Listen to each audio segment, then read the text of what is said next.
जमीन की सीमांकन करके हम लोग को जमीन को निकला है।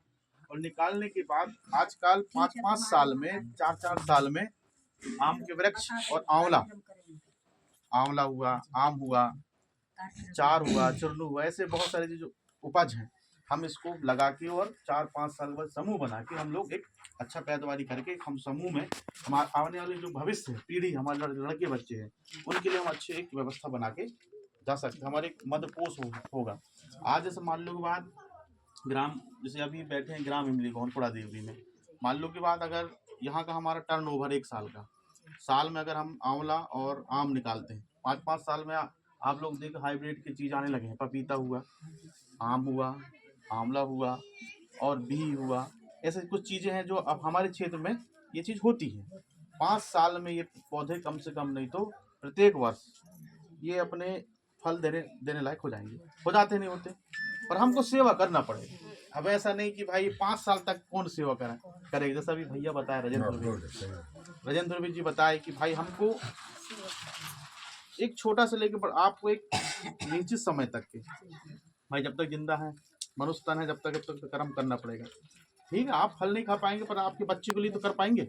आप जब समूह बनाएंगे तो समूह में एग्जेक्ट होगा। आप यहाँ के कच्चा माल को आप कहाँ सप्लाई करेंगे? बड़े बाजारों में। तो उससे आपको कुछ पैसा जब मिलेगा तो आपके समूह में आएगा। समूह में जब पैसा आपके पास रहेंगे तो आप फिर जो मंडला काम में जो जाते हैं, जबकि माता शक्तियों को मंडला काम का हमारे समाज, हमारे गांव में ऐसा नहीं है, परंतु आज की स्थिति क्या बन गई है, जब हमारे पास रोजगार के साधन ही नहीं है तो क्या करेगा आदमी? अलग लोग कर्जा ले लिए, लोन ले लिए, ले दे भाई मोल्लेस, अब बाद में भी ले दिया उसके लिए, ये आदमी उसके लिए सब अब इसके लिए ले दिए, अब ये नहीं पटा पाया तो क्या करेगा? तुमको तो पटाना ही पड़ेगा। अधिकतम ऐसा ही होता है।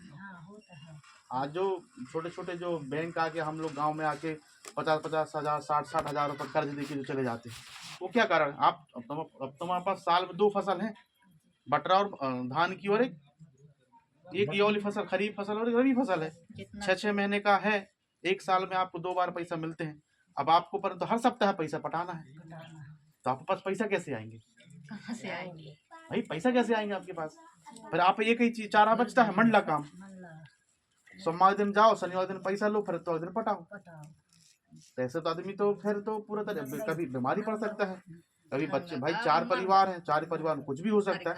तो एक बड़ा प्रोजेक्ट बनाए। जैसे आज हमारे पास ये महिला सशक्ति आई है, इस महिला सशक्ति से हम लोग अच्छा तरीका से गौड़ वन उपज के नाम से हम लोग अच्छे तरीके से हम देखें कि भाई नारंगी के जंगल, जिसके छोटे जहाँ बड़े जहाँ के जंगल हो, वहाँ पे हम लोग अच्छे तरीके से, अब आजकल तो मवेशी भी नहीं है, तो मवेशी से ज़्यादा खतरा भी नहीं है आजकल, तो हम लोग उसको एक बगीचा, बागवान जिसको लगा सकते हैं। इससे हमारी समितियों को जब कच्चा माल जब बैगिंग जब हमको पैसा मिलेगा, जिससे हम फिर समूह ले सकते हैं। भाई आप काम करोगे उसी समूह में, उसी जंगल में काम करोगे तो आपको पैसा मिलेगा और समूह से भी कर्ज काम भी मिलेगा और आप उससे लोन भी ले सकते हैं। भाई आप लोन भी पटाएंगे, काम भी कर सकते हैं। अब आपके पास ले बस रहे हो, दे कहीं से रहे हो। हमारे यहाँ माता शक्ति जाते हैं सुबह से, लकड़ी लेके, बहुत बेकार लगता है, दौड़ने जाता हूँ सुबह से जाते हैं, कम से कम डेली जाते हैं, तो उनका भी मतलब एक अच्छा नहीं लगता देख के। तो ये चीज़ें हमको अगर प्लान अगर बनाना है तो 5 साल का प्लान है। 5 साल में लखपति दीदी बन सकती है, आपका समूह लखपति बन सकता है। जब आपके पास समूह 1 साल का टर्नओवर का 10 लाख का रहेगा, उस समय में आप लोग का 40-50 महिला हैं, तो आपके पास समझ लो 1 लाख रुपये एक व्यक्ति के पास। भाई काम करना पड़ेगा, काम तो करना है ना, ऐसा है बस।